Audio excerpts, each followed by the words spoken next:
Nouvelle lune du 8 avril dans le signe du Bélier. On nous dit avec cette carte que il est temps d'agir. Et bien moi, ce que j'entends avec cette carte de il est temps d'agir, c'est d'abord de se poser la question de la nature de l'action. C'est quoi agir? Est-ce que c'est se lancer tête baissée, comme on l'entend très souvent avec la caricature un petit peu des caractéristiques du bélier, du signe du bélier? Est-ce que c'est foncer tête baissée dans une direction, agir d'abord et puis réfléchir ensuite? Est-ce qu'il est temps d'agir, mais d'abord d'agir en planifiant quelque chose? Euh, c'est une question qui pour moi est en suspens euh, et en pleine interrogation parce que pour moi le bélier c'est le dieu Mars, la planète Mars, le dieu Mars. Et le dieu Mars il a un petit peu une double personnalité, hein. Ça peut être aussi bien Arès, le dieu Arès qu'on trouve chez les Grecs, que le dieu Mars qu'on trouve chez les Romains. Bon, ils n'ont pas du tout la même personnalité. C'est-à-dire que contrairement à d'autres figures qu'on trouve dans la mythologie gréco-romaine, Arès et Mars, ils sont pas les mêmes, ils sont pas dotés des mêmes attributs. Il y en a même un qui est plutôt fonceur, plutôt belliqueux, qui est dans l'instantanéité, qui est dans l'impulsivité, qui est dans j'agis d'abord et je réfléchis ensuite. Et puis très souvent, quand on lit les mythes qui y sont associés, on voit que c'est plutôt quelqu'un qui part pas nécessairement dans la bonne direction, qui va plus créer de problèmes qu'il va n'apporter de solutions, qui est plutôt voilà, un dieu guerrier, un dieu belliqueux, euh, un dieu qui réfléchit pas, qui agit, qui fonce tête baissée, qui va créer des étincelles, qui va générer des conflits, qui va les s'imposer, et on l'accepte tel quel. De l'autre côté, dans l'autre versant, on a plutôt un Dieu auquel on se réfère et qu'on priait lorsqu'il s'agissait euh, de conquête, lorsqu'il s'agissait d'aller remporter des victoires, lorsqu'il s'agissait d'établir des stratégies pour se diriger vers la conquête, vers la victoire, vers la réalisation de quelque chose. Donc on a d'un côté un Dieu qui est très belliqueux, qui a à la limite un petit peu de la bêtise, de la myopie, du manque de vision globale, et l'autre qui est plutôt orienté sur la réflexion, la stratégie, l'élaboration. Et le point commun, c'est que ces deux dieux, finalement, agissent avec leur tête. Il y en a un qui va utiliser sa tête pour aller défoncer le premier portail venu, tête baissée, et foncer dedans. Et on dit très souvent, cette personne-là n'en fait qu'à sa tête. Et l'autre qui utilise sa tête euh, pour acquérir de l'information, aller se renseigner, dresser presque un plan de bataille, vraiment s'orienter sur de la stratégie. Et pour moi, c'est le maître mot que j'entends sur cette nouvelle lune. C'est la stratégie, une stratégie. Après, on va voir hein, avec les différents tarots et oracles comment tout ça, ça s'oriente. La stratégie, de la réflexion, le prendre le temps de se poser, d'aller explorer mentalement, hein, se servir de sa tête et de son intelligence pour aller explorer mentalement les différentes options qui sont possibles, les différents parcours qui sont possibles, euh, les différentes hypothèses, et puis les retombées, les résultats possibles, et ensuite finalement choisir telle ou telle orientation. On va regarder ça ensemble, je vais tirer une première série d'oracles. On analyse ça, je complète avec un tarot. On regarde ce qui se passe au niveau des signes astrologiques. Et puis je terminerai, une fois n'est pas coutume, par euh, un conseil dans une guidance à choix. Allez, je procède au tirage et on se retrouve tout de suite après. Je suis heureux de vous retrouver. Bienvenue chez Dan.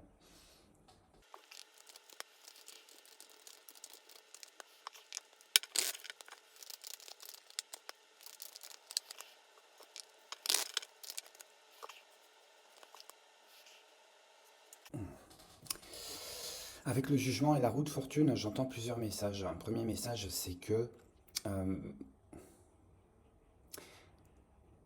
un mal pour un bien, et on va accueillir ça avec beaucoup de détachement et de sérénité, c'est que tout ne va pas se passer comme prévu. Tout ne va pas se passer comme prévu, et c'est un mal pour un bien. J'entends que c'est vraiment un mal pour un bien. Euh, les plans qu'on s'était donnés au départ et les références qu'on pouvait avoir au départ, les croyances qu'on pouvait avoir au départ, euh, tout ce qu'on avait pu ficeler en termes de pensée, en termes de croyances, en termes de réalisation de projets, euh, tout ça, à un moment, se retrouve. Alors, tout va pas se passer le même jour, à la même heure, la même minute, et dans tous les domaines de votre vie, hein. Vous adaptez ça évidemment en fonction de ce qui fait écho avec vous, de ce qui vient spontanément en tête pour vous, hein, dans votre situation, hein, euh, vous adapter ça, mais il y a quelque chose hein, ou plusieurs choses qui vont être bloquées, qui vont être, euh, soit ça va être appuyé sur le bouton pause par des circonstances extérieures, euh, soit il va y avoir quelque chose qui va émerger à l'intérieur de soi, quelque chose qui émerge à l'intérieur de soi, et que ce soit par une action intérieure, par une prise de conscience intérieure, que ce soit par des circonstances extérieures pardon, sur lesquelles vous n'avez pas nécessairement de mainmise, puisque avec le jugement et la roue de fortune, c'est quelque chose qui nous échappe. euh, on se rend compte que ces projets, ces croyances, ces valeurs-là, ces relations-là sont caduques, deviennent caduques, ne correspondent plus, ne correspondent pas finalement à ce qui vibre à l'intérieur de soi. On se rend compte au fur et à mesure qu'on avance et qu'on va dépasser cette nouvelle lune, cette lunaison-là, et que les premiers jours de ce mois lunaire vont s'installer, on va se rendre compte que finalement, ce pourquoi on œuvrait, ce pourquoi on déployait de l'énergie, du temps, et ce pourquoi on travaillait même dans certaines associations, dans un boulot, etc., euh, tout ça finalement, on n'arrive pas à ajuster ça à un désir profond. Donc il y a cette idée d'aller faire coller ce qui se vit à l'extérieur de ce qui est ressenti à l'intérieur. Et avec la roue de fortune qui arrive juste derrière, j'entends que blocage et déblocage, euh, tout se met en œuvre par le grand architecte, par l'univers, par Dieu, par les anges, par tout ce que vous voulez, tout ce en quoi vous croyez. Tout est mis en œuvre finalement pour réajuster et vous faire prendre le bon aiguillage à un moment donné. Ça va passer par une restructuration profonde des relations, déjà. J'entends que euh, il y a des relations qui sont en train de s'espacer, de s'étioler, des gens avec qui finalement on est en train de prendre la distance. Il y a même des relations sur lesquelles il y a un jour nouveau qui se fait, il y a un éclairage nouveau qui se fait. On est peut-être en train de mesurer un niveau de dépendance, on est peut-être en train de mesurer un niveau de toxicité, on est peut-être en train de mesurer aussi le fait qu'on a été euh, impliqué, on a mis le doigt dans l'engrenage dans des situations qui ne nous concernaient pas, qui ne nous parlaient pas, dans lesquelles on nous a fait porter un poids, une responsabilité sur les épaules qui finalement ne vous appartient pas, ne vous appartient pas et sur lequel, euh, de toute façon, hein, les circonstances vont vous aider à vous en dégager. Ça peut parler aussi d'une restructuration en termes de matériel, de finances, hein. On peut peut-être prendre un énorme coup de jus en ouvrant son relevé bancaire, hein, parce qu'on est en train de se rendre compte qu'il y avait des sommes sur lesquelles on pouvait compter, finalement sur lesquelles on ne peut pas compter. Euh, Ça peut être aussi au contraire hein, de superbes opportunités, ça peut être un remboursement, un trop perçu d'une administration, euh, un héritage qui se débloque, une situation qui était figée dans l'attente peut-être d'une décision de justice. Ça peut être un gain au jeu, ça peut être une opportunité aussi. Vous avez pu flairer la bonne affaire ou bien vous rencontrez des gens qui vont vous aider à flairer la bonne affaire. Et dans ce cas-là, il va falloir peut-être faire porter vos yeux. Alors nécessairement passer à l'action, peut-être pas, ou pas tout de suite. Prendre le temps d'abord de la réflexion, examiner des choses. Pour moi, il y a un questionnement nouveau qui se fait au niveau relationnel, au niveau matériel, au niveau postural aussi, au niveau de croyance. On s'ouvre à quelque chose de plus grand, de plus haut. Euh, les circonstances se sont réunies pour que vous ouvriez votre horizon à plus grand, plus haut. C'est quelque chose qui va faire du bien, j'entends. C'est quelque chose qui va faire du bien et qui va vous faire prendre conscience aussi qu'on quitte. euh, Comment je vais dire ça? On quitte un paradigme, hein, j'irais presque jusqu'à ce terme-là, mais pour rendre les choses plus simples, plus intelligibles, on quitte une forme d'environnement, environnement extérieur, environnement intérieur, sur lequel tout pouvait être possible. Parce que je reprends hein, la carte de la sorcière de la mer, c'est pas la carte la plus joyeuse de cet oracle, mais cette sorcière de la mer, elle tient une roue aussi. Ça peut très bien représenter la roue de fortune. Mais on quitte cet environnement aquatique pour aller, on vous dit, habiter le ciel. Donc pour prendre de la hauteur, pour amener une forme de stabilité aussi, j'entends. Une forme de stabilité, une forme de quiétude. Vous êtes en train de prendre conscience des cailloux qu'il y a dans la chaussure. Et l'idée, c'est de ne pas continuer à marcher avec, mais de prendre le temps de se poser. Déjà d'enlever le caillou qui est dans la chaussure, et ensuite de se poser les questions. Non pas comment le caillou est rentré dans la chaussure, ça, j'allais dire, c'est pas. dans la priorité. La question, c'est de se dire, est-ce que je remets les mêmes choses? J'enlève le caillou de la chaussure. Est-ce que je vais remettre ce caillou-là? Ce caillou-là, est-ce que je vais remettre ces chaussures-là? Est-ce que je ferais pas mieux de changer de chaussures? Des chaussures qui sont mieux adaptées? Est-ce que finalement ça c'est fait pour la marche? Est-ce que c'est à la bonne pointure? Est-ce que ça va avec le reste de ma tenue? Vous calquez ça, vous voyez, c'est très symbolique euh, comme image, mais je pense que ça parle. Le fait qu'il y ait des petits rouages, des petits grains de sable dans le rouage, le fait qu'il y ait des anicroches, le fait qu'il y ait des retards, des blocages, ça va venir vous interroger sur quelque chose de plus grand, qui va vous permettre de prendre de la hauteur. Allez, je vais couvrir ça par un tarot. Alors, je vous cache pas que d'ordinaire, j'interroge mes tarots euh, pour savoir lequel veut travailler avec moi et qu'il n'y en a qu'un qui est revenu. Donc, je l'utiliserai pour le tirage général et puis pour le tirage des signes astrologiques. J'ai été très très étonné que sur cette période que je trouve assez cruciale finalement, euh, les tarots aient envie de rester silencieux. C'est comme si qu'on vous demandait aussi de ne pas vous en référer nécessairement à ce qui peut être, ce que vous pouvez penser être comme étant écrit, prédestiné, et c'est retrouver aussi sa marge d'action, mais pour le moment, sa marge d'action, elle est orientée sur de la réflexion, et pas nécessairement sur de l'action tout court. Et surtout prendre en considération le fait que personne ne va agir à votre place. Attendez pas. Les circonstances extérieures, elles vont se manifester, mais tôt ou tard, on va vous donner le bâton, on va vous donner le relais, on va vous donner le nécessaire pour que vous puissiez vous-même passer à l'action. Et que tout ne va pas se faire de l'extérieur, et que tout ne peut pas émaner de vous non plus, parce qu'on n'a pas la maîtrise ou le contrôle de toutes les choses, de tous les paramètres, de toutes les situations aussi, et que nourrir plusieurs feux à la fois, ben, parfois c'est un peu risqué en termes de retour, en termes d'efficacité, et en termes d'abondance. Hop. J'en ai beaucoup qui sortent, mais c'est celle-là que je vais prendre.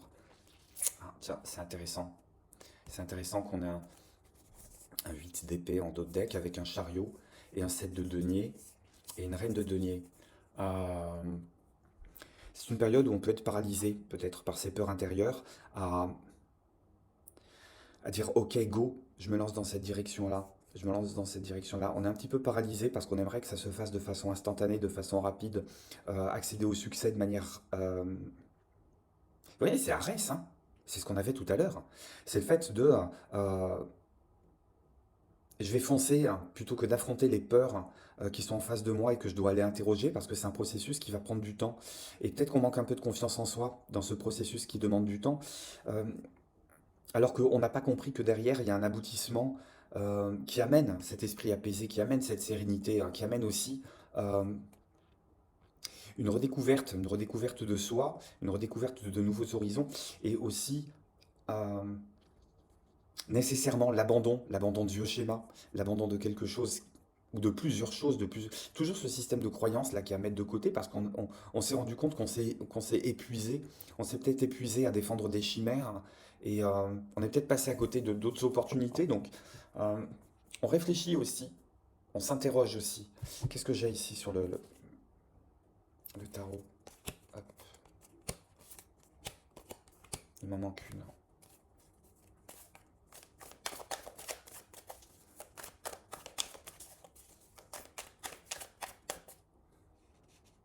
On peut gagner à prendre des moments de solitude, des moments de réflexion et des moments où on regarde un petit peu ce que le passé nous a appris. On peut encore souffrir d'un état d'esprit un peu méfiant. On n'a pas envie de... Il y a peut-être des situations qu'on n'a pas envie d'affronter parce qu'on n'a pas envie de souffrir à nouveau.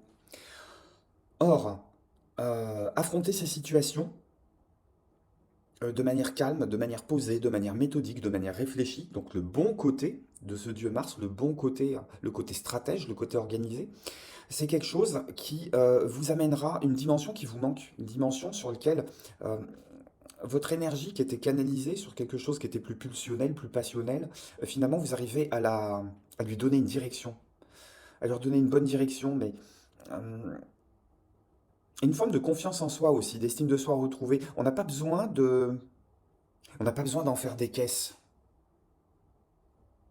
On n'a pas besoin d'en faire des caisses. On est en train de réfléchir à tout ça, comment est-ce qu'on peut faire le switch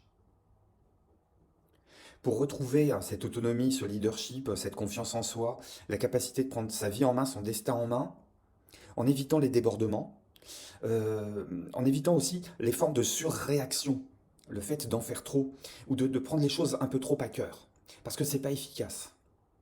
c'est pas efficace et en même temps, on ne peut pas faire l'économie d'aller affronter ces scénarios-là.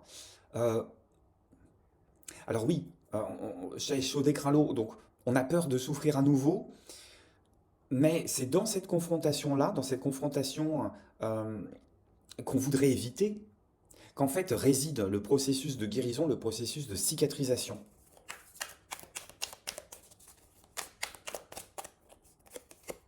Et ouais, je vous dis, c'est une histoire d'équilibre qu'on cherche à retrouver à la fin.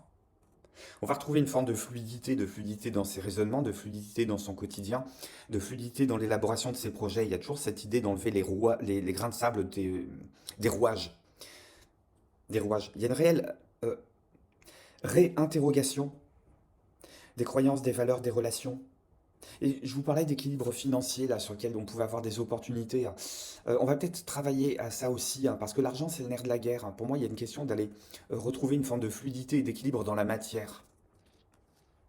Alors tout le reste est accroché dessus, hein, les relations, l'affectif, le professionnel, tout est accroché dessus, évidemment. Euh, mais si ça peut aider, on n'oublie pas que pour le moment, entre guillemets, c'est le 3D qui compte, sachant qu'on réinterroge le reste en coulisses, mais que c'est peut-être pas le moment de se jeter à corps et à cri dans des nouveaux projets, euh, dans de nouvelles directions, et qu'il est encore bon de prendre le temps de la réflexion, hein, pour savoir quelles sont vraiment les directions claires et nettes qu'on veut donner. Le roi de bâton, il n'hésite pas. Il prend le temps de la décision. Donc il ne va pas dire oui tout de suite, il ne va pas dire non tout de suite, il va prendre le temps de la réflexion. Mais quand il reviendra, il va poser les choses clairement. Ça va être un oui définitif ou un non définitif. Et on vous invite à travailler sur ça. Se prendre le temps de la réflexion. Plutôt que de se noyer dans la décision, peut-être que je vais à gauche, peut-être que je vais à droite, mais si je vais à gauche, je vais à fond à gauche, si je vais à droite, je vais à fond à droite. On dépassionne. On met de l'intensité plus que de la passion. On met de la réflexion plus que cogiter mentalement et inutilement euh, sur ce qu'on a envie. Je retrouve quelque chose qui me plaît beaucoup et qui vient compléter ce 6 de denier en dos de paquet, c'est la justice. Pour moi, il y a, en intervenant sur les petites choses du quotidien, sur les requestionnements du quotidien, on va les résoudre quelque chose de plus profond, de plus ancré, presque de karmique. L'idée, c'est toujours d'aller se libérer, hein. L'idée, c'est toujours d'aller se libérer. Et oui, on se libère, on s'émancipe d'une situation dans laquelle on était à l'étroit. Ça passe aussi par le dépassement d'un deuil, d'une forme de culpabilité, euh, d'une forme d'auto-sabotage aussi. Et l'idée, c'est de se relancer au long cours. Et une fois qu'on a trouvé la bonne direction, ça va peut-être prendre un petit peu de temps. Il y a toujours cette idée de laisser du temps au temps, de prendre le temps de la réflexion et de pas nécessairement faire des pas en arrière pour aller voir ce qu'on peut récupérer de certaines situations euh, qui étaient entre guillemets foireuses. Et on se demande de plutôt éviter cette forme de saturation émotionnelle et d'aller passer à la autre chose et de tourner les pages. Et de tourner les pages. Il n'y a pas la nécessité, il y a pas la nécessité d'aller s'investir dans dans des situations, dans des projets, dans des relations qui étaient à moitié réussies, à moitié ratées. Euh, on ne va pas s'éterniser sur les points de suspension, faudra mettre un point final après un temps de réflexion. Je débarrasse la table, on regarde ce qui se passe pour chacun des signes astro.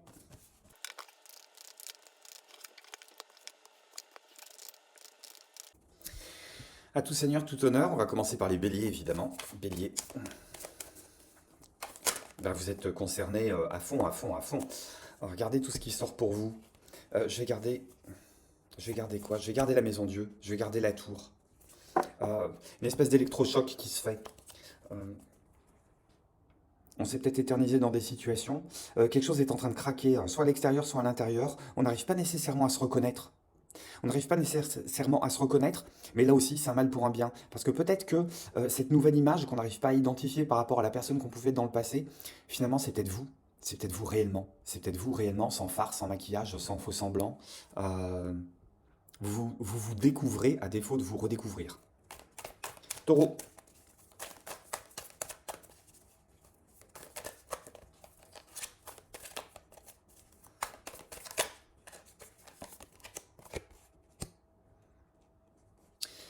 Taureau, vous êtes en train de vous sonder. Vous êtes en train d'écouter votre fort intérieur. Il y a un besoin de repli, il y a un besoin de repos, il y a un besoin euh, de comprendre, de mettre de la lumière sur ce qui n'arrive pas à se faire jour spontanément. Il y a besoin d'aller s'explorer, il y a besoin euh, d'être au diapason des petites voix que vous entendez à l'intérieur de vous-même. Il y a peut-être besoin aussi de prendre conscience de certains secrets, des secrets vis-à-vis des autres, des secrets vis-à-vis de vous-même, et puis d'y faire jour. Je suis en train de penser, n'hésitez pas à compléter ce tirage-là par ce qui se passe pour votre taroscope du mois d'avril qui est en ligne. Gémeaux.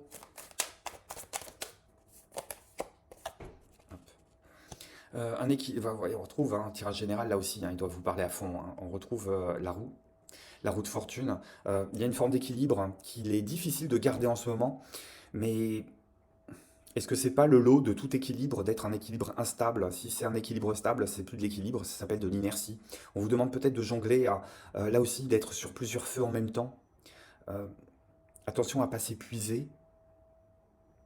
J'entends que si une situation est bloquée, laissez-la se débloquer toute seule. Allez œuvrer là où ça avance dans le bon sens. Cancer.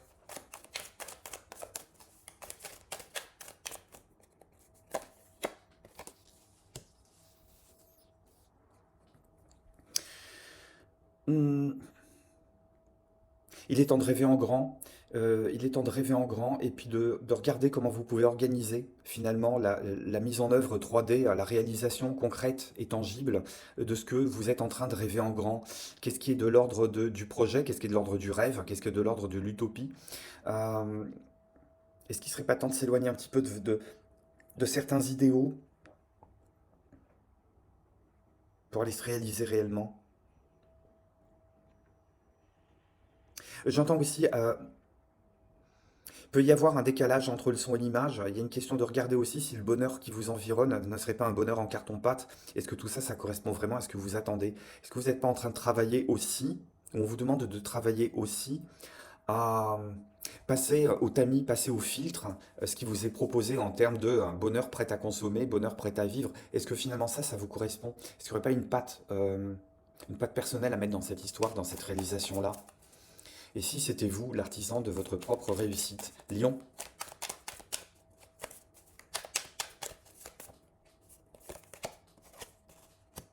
J'en ai deux. Hein.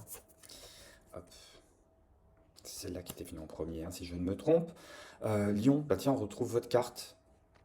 Valet d'épée force. Il y a peut-être un moment d'introspection. On vous demande de faire l'effort de ce moment d'introspection pour là aussi euh, aller vous lancer dans une quête d'authenticité. C'est encore un peu fragile, c'est encore un peu friable. euh, On n'est peut-être pas aussi fort qu'on le pense, on est peut-être plus vulnérable qu'on le pense. Après, c'est une question de point de vue. Est-ce que cette vulnérabilité, ça serait pas une force? On vous demande d'aller mener l'enquête sur vous-même. Regardez comment ça résonne avec vous, Vierge.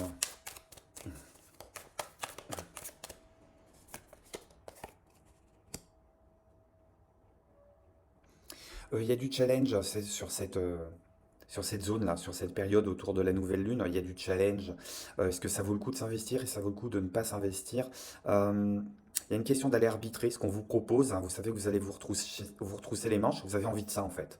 Je pense que vous avez envie de ça. Il y a peut-être une énergie en excès là, qui a à sortir sur un combat qui a mené. Alors, est-ce que c'est un combat pour que vous puissiez vous upgrader, pour que vous puissiez gagner, gagner en abondance, gagner en compétences, gagner en énergie, gagner en réalisation?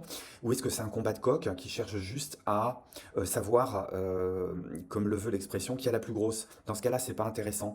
Vous faites pas avoir dans l'histoire. Prenez pas le mauvais combat pour un bon combat et vice-versa. Regardez si ça vaut le coup de s'investir. Balance.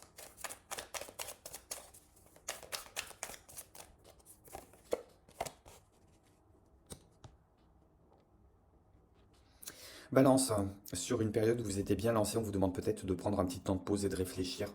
Est-ce que vous en faites pas trop? Est-ce que vous en voulez pas trop? Euh, Est-ce que vous n'êtes pas en train de rater une belle opportunité parce que vous avez les yeux concentrés ou absorbés par autre chose, par quelque chose de moins intéressant? Est-ce que c'est pas vous d'ailleurs qui êtes en plein requestionnement justement sur le bien fondé de vos projets, de vos envies, de vos réalisations? Est-ce que vous n'êtes pas aussi dans une espèce de période d'entre-deux,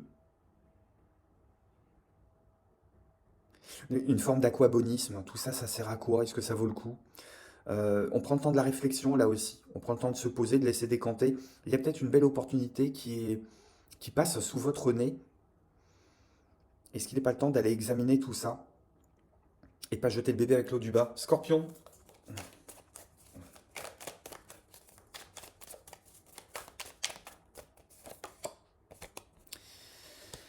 Ah, Scorpion, Scorpion, Scorpion. Il est temps de mettre de la lumière sur des sentiments, des émotions, des ressentis sur lesquels euh, que vous avez essayé d'enfermer dans une boîte, et puis finalement, à force d'enfermer vos sentiments dans une boîte, vos émotions dans une boîte, est-ce que tout ça, ça risque pas de vous péter au nez? Vous savez très bien que si vous allez ouvrir cette boîte, c'est la boîte à Pandore, hein. C'est la boîte à Pandore, les choses risquent de vous échapper, vous avez peur que les choses risquent de vous échapper, mais en même temps, euh, il y a une idée aussi de sortir de ce refrain, hein, j'ai touché le fond de la piscine dans mon petit pull marine là, et puis de prendre vos émotions à bras le corps. Ce ne sont que des émotions. Ce sont que des émotions, vous les traitez, vous les accueillez, vous regardez les informations finalement qu'elles vous renvoient, le reste vous mettez de côté. Une question d'aller affronter quelque chose qui est enfoui en vous et qui vous fait peur, sans que vous sachiez vraiment ce que c'est. À partir du moment où vous allez mettre de la lumière dessus, ça ira tellement mieux. Sagittaire.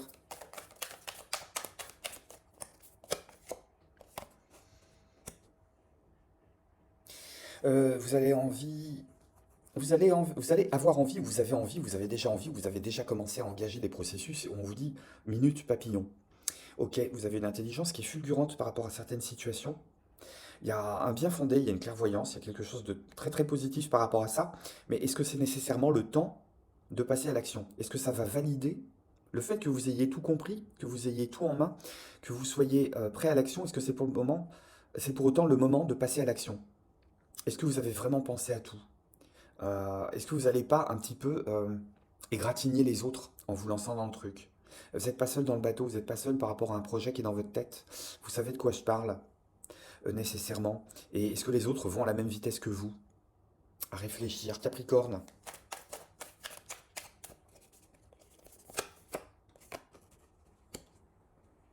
Euh,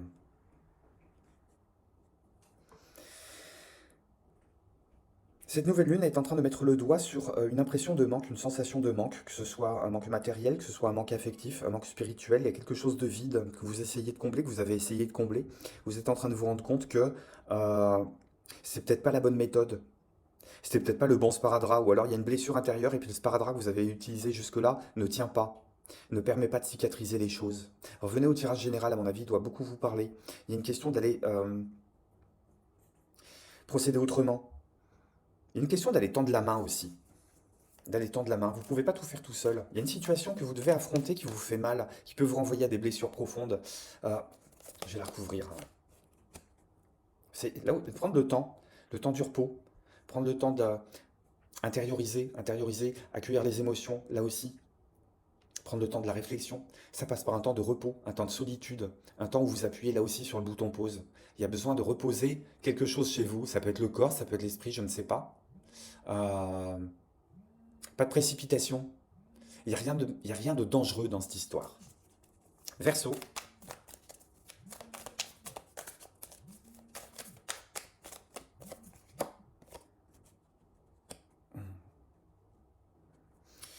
Il y a un vœu auquel on travaille, sur lequel on a envie de se réaliser.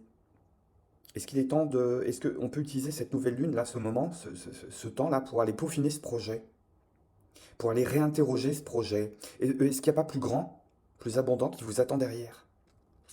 Alors oui, réinterroger cette situation, c'est quelque chose qui peut vous faire peur, mais là aussi, c'est un mal pour un bien. Poisson.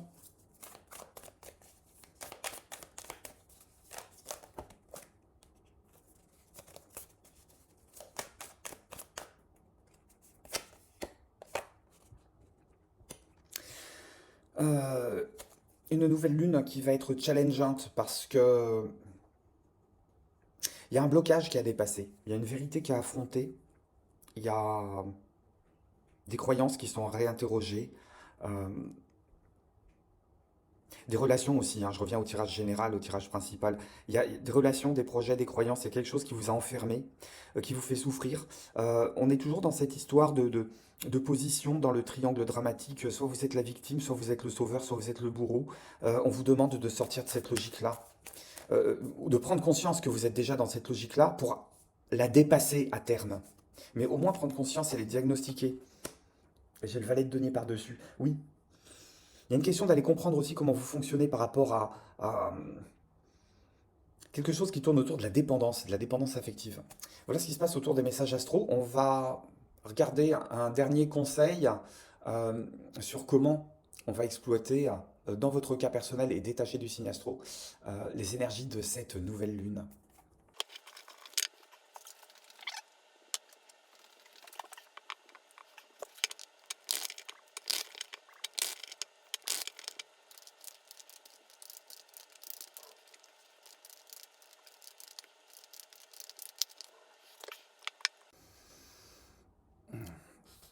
Un dernier petit conseil pour les énergies de cette nouvelle lune, comment vous pouvez les exploiter.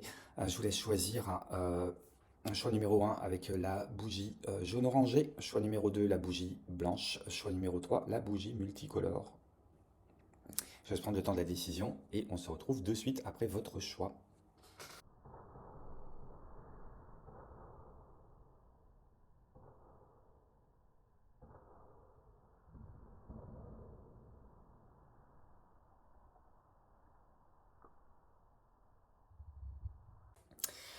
Ah, si vous avez choisi la bougie jaune orangé avec la carte numéro 1, qu'est-ce qu'on vous dit? Hop, hop.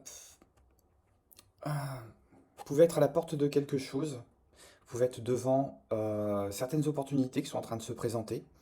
Donc la question c'est est-ce qu'on se lance dedans tête baissée? Est-ce qu'on prend le temps de la réflexion? Est-ce que vous prenez le temps de la réflexion? Euh, il y a peut-être le besoin aussi d'aller examiner des opportunités qui n'apparaissent pas nécessairement à vos yeux comme étant des opportunités, mais qui pourraient être des opportunités. Ça peut être travailler un réseau, euh, se mettre dans du relationnel, accepter des invitations, engager des dialogues. Euh, la porte, cette porte qui est fermée, hein, c'est peut-être parce que on ne la voit pas, c'est peut-être parce qu'on n'a pas nécessairement envie de l'ouvrir. Donc il y a la question d'aller œuvrer pour, comment je vais dire ça? L'univers est en train de mettre en route énormément d'opportunités pour vous. Il fait la moitié du chemin, il y a la seconde moitié qui est à faire. C'est-à-dire que personne ne va venir toquer à votre porte pour vous proposer un nouveau travail, pour vous proposer une nouvelle relation, pour vous proposer un peu plus d'argent, un peu plus d'abondance, pour vous proposer un nouvel appartement, pour vous proposer un déménagement, pour vous proposer des solutions par rapport à des problèmes que vous êtes en train de traverser. Il y a une question d'aller faire la moitié du chemin aussi. Donc il y a une question de sortir un petit peu de sa torpeur, d'ouvrir sa porte, de se mettre un peu à l'extérieur, de simplement prendre le risque d'aller nouer des contacts, d'aller raviver des contacts, d'entretenir des relations de relations, échanger des cartes professionnelles, échanger des numéros de téléphone, échanger sur les réseaux. Parce que c'est comme ça que vont se mettre en route les opportunités, c'est comme ça que vont se mettre en route euh, la marche en avant, la mise en œuvre. Si vous avez choisi la bougie blanche, qu'est-ce que j'ai pour vous? Et pour vous, l'eau. Donc pour moi, il y a une question d'aller bâtir quelque chose, il y a une question d'aller bâtir une forme d'équilibre en allant contacter son monde émotionnel. Il y a un besoin de faire un travail d'assainissement, un travail de nettoyage, un travail de purification. Ça peut être aussi, j'ai énormément d'interprétations. Ça peut être, qu'est-ce que j'entends comme message? Ça peut être d'abord purifier des situations hein, sur lesquelles vous avez pu confondre la gauche et la droite, vous avez pu confondre euh, l'option 1 qu'on vous proposait avec l'option 2 qu'on vous proposait. Et vous avez peut-être pu confondre aussi, alors peut-être par rapport à, j'ai des fondations aquatiques, donc pour moi, c'est le monde émotionnel ou ce que vous avez pu retenir de votre passé, ce que vous avez pu entendre de votre passé, ce que vous avez pu engrammer de votre passé en termes de leçons d'expérience. Ça peut être des réflexes, presque des réflexes traumatiques. Et il y a peut-être l'idée aussi de regarder une situation présente ou une situation à venir qui promet d'arriver par rapport à une situation passée. Peut-être que les deux se ressemblent. Vous avez peur de vous lancer dans la nouvelle situation parce que ça vous rappelle trop l'ancienne situation. Mais vous avez complètement oublié que vous avez changé, vous avez complètement oublié que vous avez évolué, que les circonstances ont évolué, que les personnes qui sont impliquées ne sont pas nécessairement les mêmes, à mon avis pas du tout les mêmes. Il y a une question de ne pas mélanger ce qui a pu se produire dans le passé avec ce qui se produit dans le présent. Il y a une question aussi de ne pas hésiter à aller s'en référer à plus haut que soi. Prendre des conseils, mais c'est pas prendre des conseils auprès d'un juriste ou auprès de quelqu'un qui exerce une profession assermentée, légale, etc. Il y a une question d'aller s'en référer à plus haut. Il y a peut-être un travail à faire avec la prière. Il y a peut-être un travail de guérison qui est à faire et qui passe par le spirituel et non plus par le mental et qui va venir court-circuiter le mental parce qu'il y a besoin d'aller soigner des émotions. On vous demande d'aller interroger votre monde émotionnel et de voir à quel point il a réussi à vous parasiter jusque-là. Et à partir euh, de cette nouvelle lune, on peut vous demander de travailler à la résolution de ce type de problème. Ça peut être engager une thérapie, un TCC, de la PNL, je ne sais pas. Ça peut être aller interroger comment votre passé a pu vous paralyser parce qu'il y a il y a des situations qui vous ont agrammé, qui vous ont agrammé, qui vous ont... Mais j'en perds ma voix. Des situations, je disais, qui vous ont engrammé, qui ont pu vous enfermer dans le passé. Et vous avez tellement peur que ça se reproduise qu'à partir du moment où vous arrivez à reconnaître deux ou trois circonstances, vous bloquez tout, vous figez tout. Vous avez peur d'agir parce que vous avez peur de souffrir, parce que ça vous rappelle nécessairement une forme de passé. On vous demande d'aller guérir ce genre d'automatisme-là. Hop. Et vous qui avez choisi la bougie multicolore, qu'est-ce que j'ai à vous dire? Avancez, avancez. Je pense qu'il y a... Avancez, vous êtes sous le sceau de quelque chose. Il y a une forme de bénédiction, il y a une forme d'achèvement aussi. On vous dit, vous pouvez être à la croisée des chemins, à mon avis. Euh, si vous avez choisi cette bougie-là, vous pouvez être à la croisée des chemins. Vous avez peut-être envie de prendre une nouvelle direction, de donner une nouvelle direction, ou alors vous n'arrivez pas à trouver le nord à votre propre boussole, parce qu'il y a une question de j'aimerais bien m'engager, j'aimerais bien trouver une direction, mais je ne sais pas encore dans quoi je vais m'orienter. On a peur de faire le mauvais choix. Et avec cette carte, elle vous dit, de toute façon, vous êtes au démarrage de quelque chose. Euh, vous tâtonnez un petit peu, si ça va pas, on fait marche arrière. Là aussi, il y a une question de ne pas laisser lancer tête baissée, il y a une question de réussir à se projeter un petit peu sur quelques mètres en avant. Et regardez, à partir du moment où ça n'avance pas dans la direction que vous voulez, vous faites marche arrière, vous vous remettez au centre. Et puis vous pouvez aller tester quelque chose d'autre, hein. C'est un petit peu comme si cette période de nouvelle lune était un petit peu le mezzé. Le mezzé vous coûtez différents petits plats en toute petite quantité, hein, et puis vous savez très bien ce que vous allez aimer, ce que vous n'allez pas aimer. Alors ça se passe pas nécessairement en termes de goût ou de aimer pas aimer. Ça va être les retours que vous avez. Est-ce que ça vibre nécessairement à la même fréquence que ce que vous avez envie de développer, de débloquer, d'établir dans votre vie? Ou est-ce que ça vous ramène à des énergies anciennes, à des énergies basses? Ou est-ce que le chemin que vous empruntez participe vraiment à votre transformation ou pas? On vous demande d'aller vous positionner plutôt sur ce terrain-là, de ne pas hésiter à tester pour voir. Je paye pour voir, hein, c'est comme au poker.